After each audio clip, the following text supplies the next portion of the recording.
Boa noite a todos. Sempre com muita alegria que nós atendemos a um pedido, fazer aqui uma palestra, expor um assunto sobre o qual, para podermos expor com segurança, temos que nos aprofundar no estudo.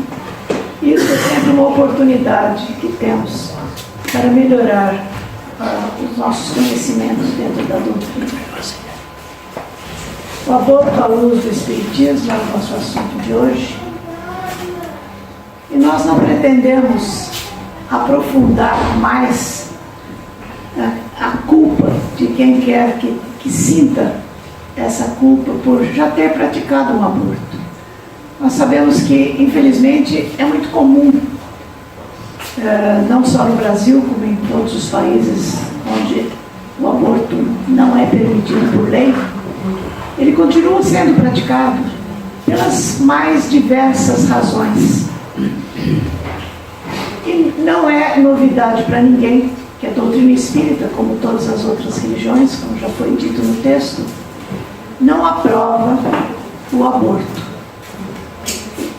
Mas nós sabemos que Deus é amor.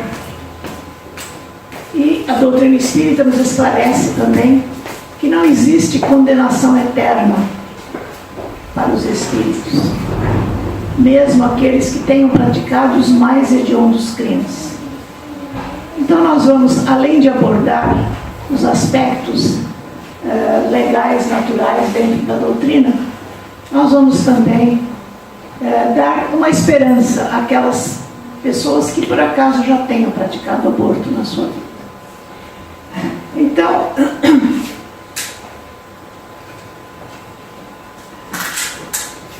a primeira coisa que nós, dentro da doutrina espírita, estudamos em qualquer assunto que seja abordado, são os livros da codificação. E nós fomos buscar então no Livro dos Espíritos. É o lado esquerdo, lado direito para frente. Isso. Vamos ver o que o Livro dos Espíritos nos diz a respeito disso. Na questão 358, quando Kardec pergunta aos espíritos se o abortamento é um crime em qualquer fase da gestação. A resposta dos espíritos é: existe sempre crime quando transgredir a lei de Deus. A mãe ou qualquer pessoa cometerá sempre crime tirando a vida à criança antes de nascer, porque está impedindo a alma de suportar as provas das quais o corpo deveria ser um instrumento. Nós sabemos que todo o processo de reencarnação exige um trabalho muito grande dos espíritos e daquele que se propõe reencarnar. São equipes especializadas nas mais diversas fases do preparo de um nascimento de uma criança. São técnicos que estudam como aquela criança vai nascer, qual o melhor mapa físico daquela pessoa, que vai estabelecer exatamente todos os detalhes do corpo daquela criança, que vai prever situações que esse espírito, quando adulto, irá enfrentar. Enfim, é um trabalho muito grande, que leva muitos anos, se nós formos considerar o tempo aqui na Terra. E o espírito que se propõe reencarnar, ele também passa por uma situação bastante difícil até aceitar a necessidade da reencarnação. Então nós imaginemos cada um de nós aqui na Terra, quando planejamos alguma coisa e ficamos elaborando e fazendo contas e planejando qualquer que seja uma viagem, por exemplo, a construção de uma casa, coisas que nem se comparam ao que é uma encarnação inteira aqui na Terra. E quando não dá certo alguma coisa nos nossos planos, nós ficamos muito frustrados. Essa frustração por que passamos, seja qual for o assunto que não dê certo, nem se compara àquela sentida pelo Espírito e por todas as equipes que trabalharam em favor daquele Espírito que vai reencarnar. Enfim, um abortamento é sempre uma tragédia na vida do Espírito. Emmanuel, no livro, eu coloquei ali o Consolador, mas na verdade é Religião dos Espíritos, esse livro, onde o Emmanuel diz de uma forma ainda mais contundente: crime estarrecedor, porque a vítima não tem voz para suplicar piedade e nem braços robustos com que se confie aos movimentos da reação. Quer dizer, o espírito, quando está em desenvolvimento no feto, ele está preso dentro do útero materno. Ele não tem a mínima condição de reagir, de pedir socorro ou de fazer qualquer coisa que nós, aqui, quando adultos, por exemplo, podemos fazer quando nos sentimos ameaçados por alguém. Essa criança, esse espírito, simplesmente vai sofrer as consequências que lhe forem determinadas. Existe um livro chamado O Jovem Espírita Quer Saber, e jovens de muitas mocidades fizeram perguntas que foram respondidas por um grupo de estudiosos da doutrina espírita. E dentre essas perguntas existe esta: como é interpretado o aborto nos planos superiores da vida espiritual?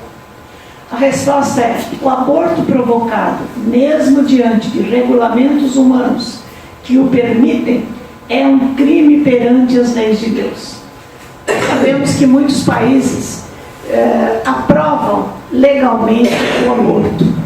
Mesmo que o aborto seja realizado num desses países, do ponto de vista divino, eu nem diria do ponto de vista do espiritismo, porque do ponto de vista espiritual, o aborto é um crime, mesmo que a pessoa, que a mãe esteja num país onde o aborto é permitido legalmente. Deu alguma coisa errada aí.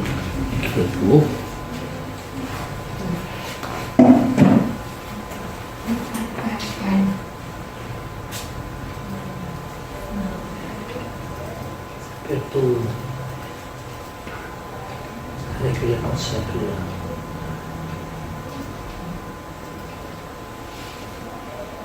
Esse slide terceiro, quarto, Pode prosseguir, mas ele vai sim. tudo bem. Então, isso nós já vimos. Bom, esse slide é sobre o aborto espontâneo, porque até aqui até agora nós estamos falando do aborto provocado. Mas nós sabemos também que existem abortos espontâneos. Esses abortos espontâneos, com certeza, são programados no plano espiritual. Existem espíritos que não precisam de uma gestação inteira para ter algum benefício com a gestação. Então, a gestação de alguns meses, por exemplo, já pode ser benéfica àquele espírito. E quais seriam, então, as causas ou a justificação desses abortos espontâneos, né? Existe uma justificativa relacionada com o feto e outra justificativa relacionada com os pais. Para o feto ou para o espírito reencarnante, a necessidade de uma gestação, por um período pequeno que seja, se prende à questão da recuperação da forma humana. Quem explica isso de uma forma muito detalhada e bem aprofundada é um espírito chamado Adamastor. Adamastor foi um médico na sua última encarnação na França, e ele foi encarregado no plano espiritual de recuperar Santos Dumont de um processo de ovoidização. E ovoidização, nós vamos definir o que é, para quem nunca ouviu falar desse termo. É um processo de formação do ovoide, ou seja, da perda da forma humana, também chamado de segunda morte.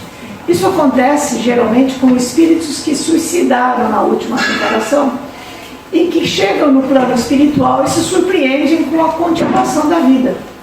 Porque muitas pessoas que se suicidam e que não têm, que acreditam que a morte do corpo é a morte mesmo, eles chegam no plano espiritual e têm uma surpresa muito grande, porque na verdade eles queriam morrer, né? Então eles ficam tão desesperados por não terem morrido que eles pedem para morrer no plano espiritual.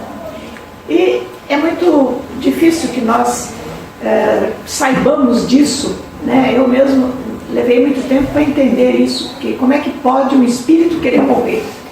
E realmente existe o que os espíritos chamam de segunda morte. A segunda morte é uma perda da forma humana. O espírito vai, quer dizer, o desejo dele é tão grande de morrer mesmo, que ele vai se minimizando. Quando ele passa por esse processo de minimização para reencarnar, é diferente. Ele se torna um bebê, né? Mas conserva toda a forma humana. Nesse processo de ovoidização, ele perde a forma humana. Ele se transforma num ovo mesmo, quer dizer, o espírito fica mais ou menos do tamanho de um crânio, da cabeça de uma criança, nem é de um adulto. E ele perde todos os movimentos, perde a consciência. Ele fica como se estivesse num processo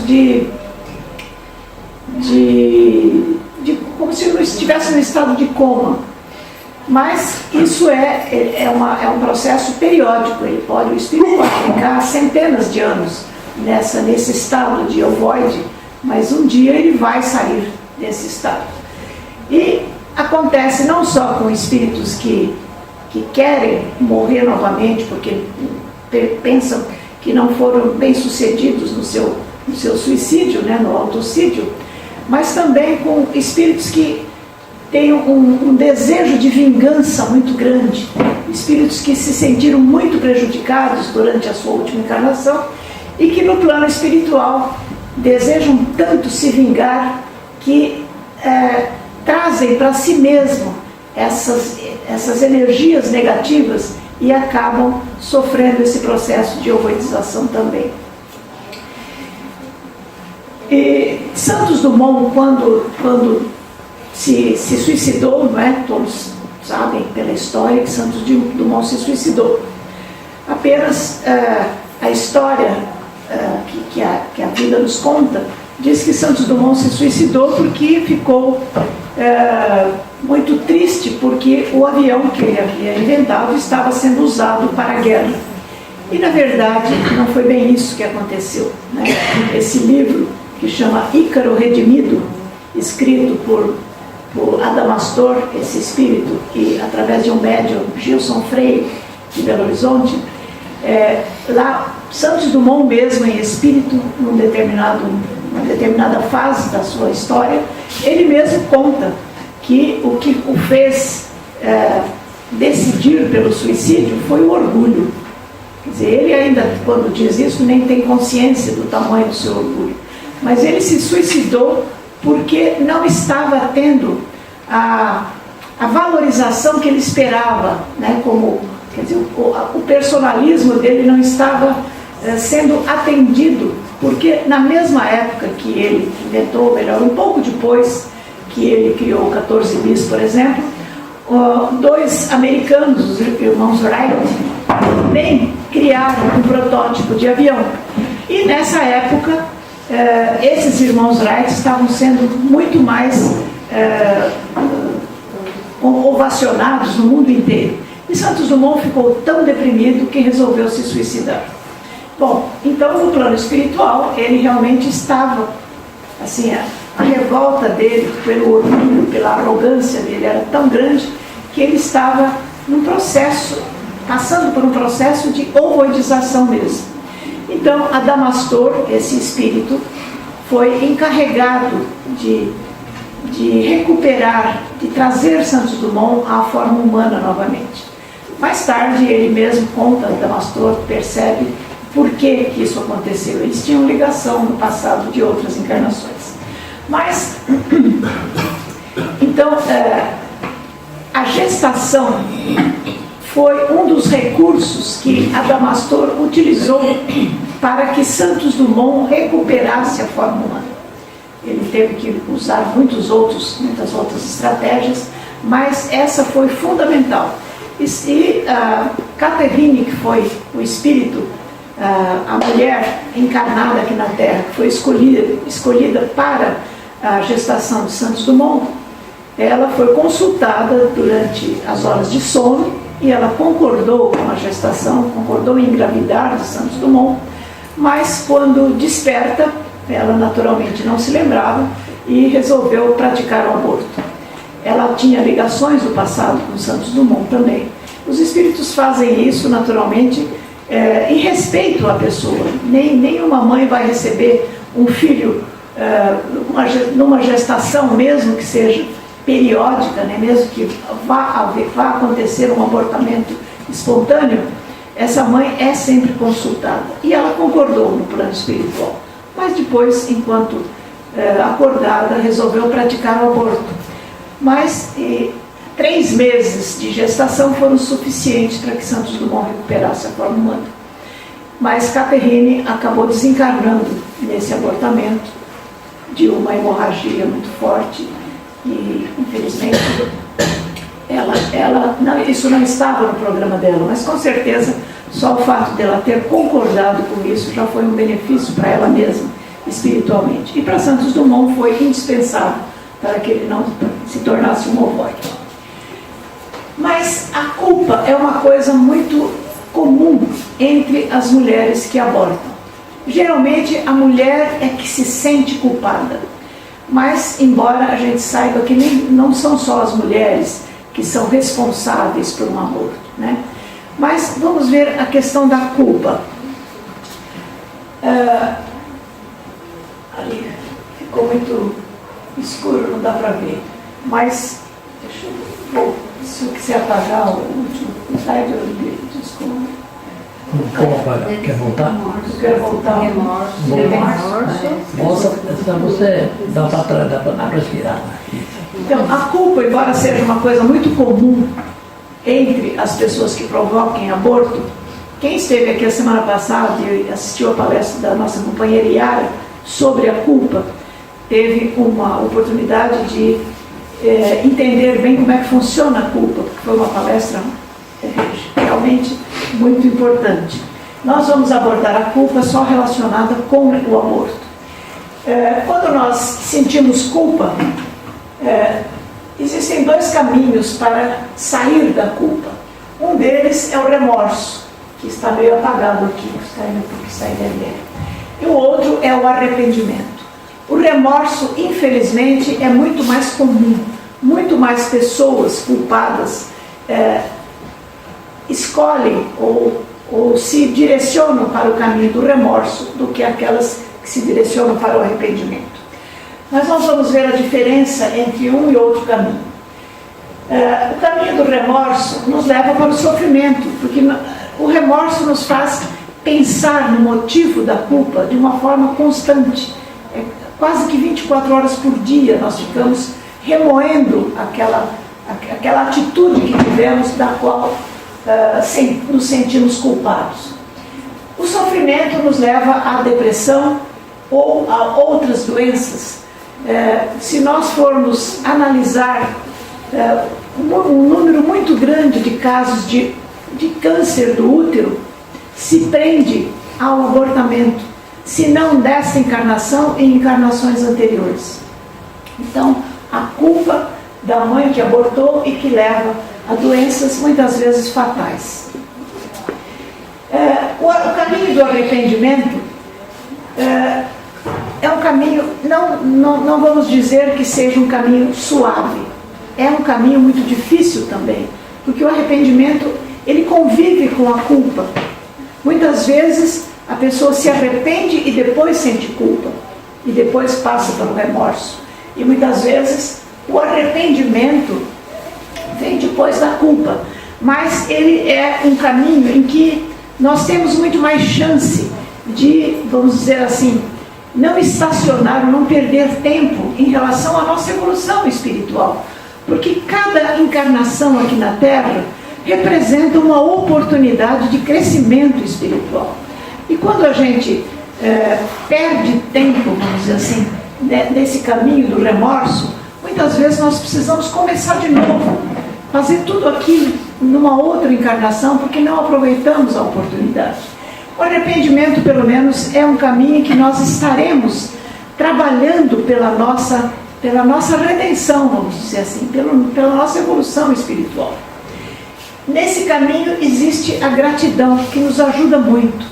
A gratidão é um sentimento que todos nós, todos sem exceção, deveríamos exercitá-lo, porque cada vez que nós agradecemos qualquer coisa que aconteça na nossa vida, que pode ser, e tudo pode ser motivo de gratidão, nós estamos contribuindo para que a nossa visão de vida, da nossa própria vida, seja diferente. Quando a gente aprende a agradecer as coisas boas que acontecem na nossa vida, tem gente que diz assim, mas na minha vida não tem nada de bom. Isso é uma maneira de encarar a vida, isso é uma espécie de mentalidade negativa, que só vê as coisas negativas, porque todos nós temos coisas positivas para agradecermos. Se nós, por exemplo, pensarmos na nossa saúde, mesmo que a pessoa esteja doente, ela tem muito a agradecer por tudo aquilo que está funcionando no seu organismo. Então, a pessoa que aprende a agradecer, por exemplo, quando acorda de manhã, agradecer a cama que dormiu, porque muita gente não tem cama para dormir. Agradecer o teto que tem, porque muita gente não tem teto. Quando abre a janela, agradecer a visão que está tendo. Se a paisagem não for bonita, ela agradeça por ter visão, por enxergar, porque muita gente tem uma vida inteira, uma encarnação inteira de cegueira física. Enfim, a gratidão é uma coisa que nos renova a cada momento, a cada situação que agradecemos, nós nos sentimos renovados. Isso a lei da atração explica, porque nós atraímos para nós mais daquilo que estamos agradecendo.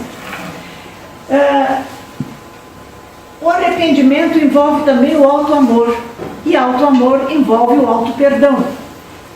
Na verdade, o primeiro item desse processo de arrependimento é o auto-perdão, porque se nós nos consideramos culpados o tempo todo, e através do remorso vamos nos sentindo cada vez mais culpados, nós vamos realmente nos mortificando, e este processo do arrependimento deixa de acontecer na nossa vida.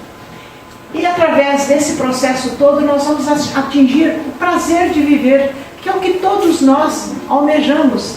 Prazer de viver é a felicidade possível aqui na Terra, não é? Nós sabemos que, e a irmã Sidufo é um dos espíritos que batalha muito por isso, que a felicidade na Terra é possível. Nós temos que acreditar nisso e exercitar isso, justamente através da gratidão e através do auto-amor. O auto-amor, nós já tivemos oportunidade de falar sobre ele aqui, não tem nada a ver com egoísmo. Auto-amor é a gente valorizar aquilo que somos nesta encarnação, sermos felizes com o que somos, com tanto os nossos aspectos negativos como os aspectos positivos da nossa personalidade. Enfim, o arrependimento, no Evangelho segundo o Espiritismo, tem um trecho que eu achei oportuno a nós trazermos aqui hoje. Esse trecho do Evangelho, do capítulo 27, tem 21, diz o seguinte: indeterminada é a duração do castigo para qualquer falta. Fica subordinada ao arrependimento do culpado e ao seu retorno à senda do bem. A pena dura tanto quanto a obstinação no mal. Seria perpétua se perpétua fosse a obstinação. Dura pouco se pronto é o arrependimento. Então, isso não é só relacionado com o aborto, mas com qualquer falta que nós cometamos. E quem de nós no estágio evolutivo em que nos encontramos aqui na Terra, não comete quase que diariamente faltas contra as leis divinas, né? O tamanho do nosso egoísmo e do nosso orgulho justificam isso. Se todos nós cometemos faltas, nós somos imperfeitos, e quando nós pensamos que somos perfeitos através do nosso perfeccionismo, é que nós nem percebemos o quanto ainda somos imperfeitos. Então todos nós cometemos faltas. Então, para qualquer uma dessas faltas, essa é a visão do Espiritismo. É isso que os Espíritos nos informam. Então, não existe castigo eterno dentro da visão espírita. Se nós nos arrependermos imediatamente, nós não chegamos a sofrer. Quer dizer, o castigo aí que o Evangelho diz seria justamente as consequências. A culpa nos traz através do remorso e do sofrimento e das doenças e tudo mais, tudo isso representa o castigo que o Evangelho se refere. Mas se nós nos arrependemos em breve tempo, esse breve tempo será, esse arrependimento vai nos trazer as consequências negativas. Então, a culpa não pode, ou melhor, a pena não é perpétua.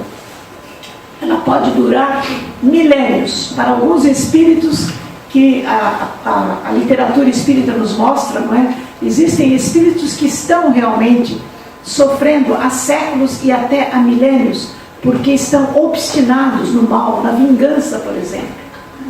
Então, se a pessoa se arrepende do mal praticado, ela se recupera e continua a viver.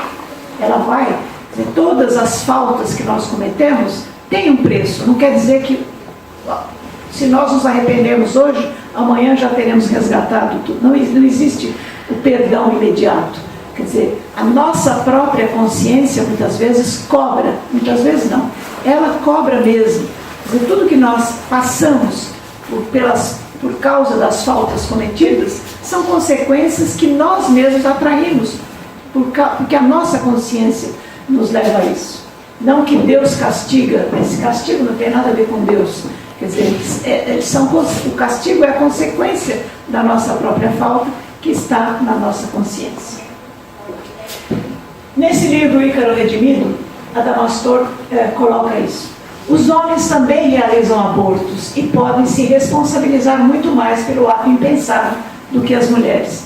Nós sabemos que muitas vezes uma mulher pratica o aborto, mesmo que ela seja por uma questão religiosa ou porque tem o conhecimento que a doutrina espírita nos traz, mas ela é contra o aborto, ela jamais provocaria um aborto por ela mesma.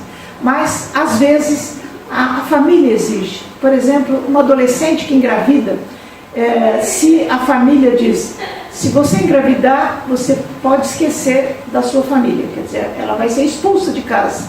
Então, diante disso, às vezes, adolescentes provocam aborto sem que os pais saibam, só para evitar ser expulso do próprio lar, da própria família. Às vezes, os próprios maridos exigem que a mulher provoque o aborto. Hoje, com a medicina avançada como está, se o espírito vai reencarnar e ele tem um projeto de vida que traz uma deficiência física ou mental, isso já é, até o 5º mês, se eu não me engano, já é detectado pelos exames avançados que a medicina oferece. E muitos maridos exigem que a mulher provoque o aborto, porque não aceitam ter um filho deficiente físico ou mental. Então, naturalmente, é a isso que a Adamastor se refere aqui. Existe também o livro da irmã Truffaut, que é Lírios da Esperança, onde é contado um caso de um homem que desencarnou. Ele era dirigente de uma casa espírita, mas ele tinha uma amante e obrigou a amante a praticar vários abortos. Quando ele desencarnou, as consequências do aborto estavam nele e não nela. Ele passou, isso no livro a irmã se conta os detalhes, inclusive, ele passou por uma cirurgia na bexiga, de onde foram retirados vários ovoides, que eram os ovoides dos espíritos que tinham sido abortados, que ele exigiu o abortamento na sua própria companhia. Enfim, nós vamos acelerar um pouco. Existe também no Evangelho, na Bíblia de Lucas, quando ele diz que Jesus diz, digo-vos que assim haverá alegria no céu por um pecador que se arrepende, mais do que por 99 justos que não necessitem de arrependimento. Aí nós vemos o valor do arrependimento. É muito importante, quer dizer, essa alegria no céu, quer dizer, os espíritos ficam alegres mesmo. Existe uma festa quando alguém se arrepende e vai pelo caminho do arrependimento e deixa o caminho do remorso. Até do ponto de vista do trabalho dos espíritos no plano espiritual, isso representa uma economia. Se nós estivéssemos pensando nisso aqui na Terra, quer dizer, seriam menos pessoas nos hospitais, mais pessoas trabalhando por aqueles que precisam, exigindo que outros trabalhem por nós. Na questão 991 do Livro dos Espíritos, os Espíritos respondem, quando Kardec pergunta qual é a consequência de um arrependimento tardio. Arrependimento tardio seria quando a gente não aproveita o momento em que estamos encarnados para nos arrependermos. Quando nós nos arrependemos das coisas que já tomamos consciência, não é? Porque nós praticamos muitas coisas, nós falhamos muito relacionados com as leis divinas, mas nem tudo a gente toma consciência. A gente só pode se arrepender daquilo que a gente tomou consciência. Então, se nós tomamos consciência de algumas falhas e nos arrependemos dessas falhas e começamos a trabalhar pela recuperação, pela nossa recuperação, por termos praticado essas falhas, aqui mesmo na Terra, isso também representa uma economia de tempo na evolução espiritual. Então, quando Kardec faz essa pergunta, os Espíritos respondem: desejar o arrependido uma nova encarnação para se purificar. O Espírito compreende as imperfeições que o privam de ser feliz e por isso aspira a uma nova existência em que possa expiar as suas faltas. Quer dizer, é uma encarnação a mais que a pessoa precisa ter por não ter se arrependido enquanto estava aqui na Terra. Adamastor ainda complementa dizendo: para aquelas, quer dizer, isso ele dirige para as mães que por acaso já tenham praticado um aborto. Muitas mulheres praticam o aborto sem se aprofundar no assunto. Quer dizer, como o aborto ainda é tão comum, infelizmente, aqui na região, mas nunca se aprofundou no estudo dessa religião, nem sabe que o aborto é condenado pelas religiões, e mesmo num país onde o aborto não é permitido, muitas mulheres praticam por outros motivos, ou porque não têm condições de manter mais um filho, ou porque, enfim, excetuando aqueles motivos que o próprio texto que o Douglas apresentou mostra, que é o risco de vida da mãe, que isso não só as leis da Terra olham com outros olhos, como também os espíritos veem isso com outros olhos, né? Mas, tirando esse motivo, qualquer um outro é considerado crime. Então, Adamastor se dirige às pessoas que por acaso já tenham cometido um aborto. Para aquelas que incorreram no erro sem conhecer a extensão do mal praticado, podemos aconselhar a dedicação à gravidez desamparada, ajudando as mães que desejam ter seus filhos, mas não encontram recursos para isso. Então, uma pessoa que praticou uma falta, seja ela qual for, se ela se dedicar a corrigir essa mesma falta, ajudando outras pessoas que têm o mesmo problema, ela já está, quer dizer, no seu processo de arrependimento, ela está corroborando para se recuperar espiritualmente falando. Muitas vezes, aquilo que o remorso levaria a pessoa a uma doença fatal, por exemplo, a uma depressão, que também pode ser fatal, quer dizer, isso será evitado. O caminho do arrependimento leva a isso. Se a pessoa não só se arrepender, mas realmente se dedicar ao trabalho ajudando outras pessoas, essa pessoa esse espírito vai conseguir uma recuperação nesta mesma encarnação. Não vai precisar reencarnar de novo só para conseguir esse passo. Bom, nós vamos terminar com uma historinha que aconteceu, desculpe o adiantado da hora, mas mais alguns minutinhos nós terminamos. Aconteceu com Chico Xavier. Nós sabemos que Chico Xavier teve uma saúde física bastante frágil e ele tinha problemas sérios de saúde. Uma ocasião ele conversou com Emmanuel e disse: Emmanuel, pergunta para Maria Santíssima. O Chico tinha uma ligação muito grande com Maria Santíssima. A missão de Chico tinha a ver com a equipe de Jesus, que estava acima de tudo, né, como coordenador do planeta. E Maria, mãe de Jesus, dava uma assistência direta ao Chico. Nem ele, na ocasião, tinha consciência disso, mas ele pediu para o Emmanuel conversar com Maria e pediu ajuda para ela, porque ele estava sofrendo muito. E o Emmanuel falou: tudo bem, eu vou conversar com ela. Algum tempo depois, o Emmanuel trouxe a resposta, falou: a Maria mandou um recado para você. Falou: qual é o recado? Ela mandou dizer que tudo passa. Ele falou: só isso? Só isso. E Chico, como o espírito evoluído que era, naturalmente entendeu a resposta. Algum tempo depois, Chico teve um outro problema muito sério, e de novo ele pediu para Emmanuel que conversasse com Maria, para ver se ela podia amenizar o sofrimento dele. E ele de novo, algum tempo depois, trouxe a resposta, e ele perguntou qual é a resposta dela. Ela mandou dizer que isso também passa. E Emmanuel, então, tem uma mensagem que foi psicografada através de Chico Xavier, em que ele... Dá 2 toques aí, né? Isso. Ele diz: todas as coisas na terra passarão. Os dias de dificuldades passarão. Passarão também os dias de amargura. As dores e as lágrimas passarão. A saudade do ser que está longe passará. São lições necessárias que na terra passam, no espírito imortal. As experiências vão se acumulando. Se hoje para nós é um desses dias repleto de amargura, paremos um instante, elevemos nosso pensamento ao alto e busquemos a voz suave da Mãe amorosa a nos dizer carinhosamente: isso também passará.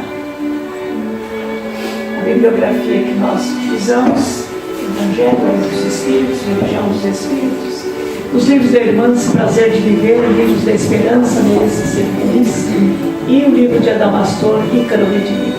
Muito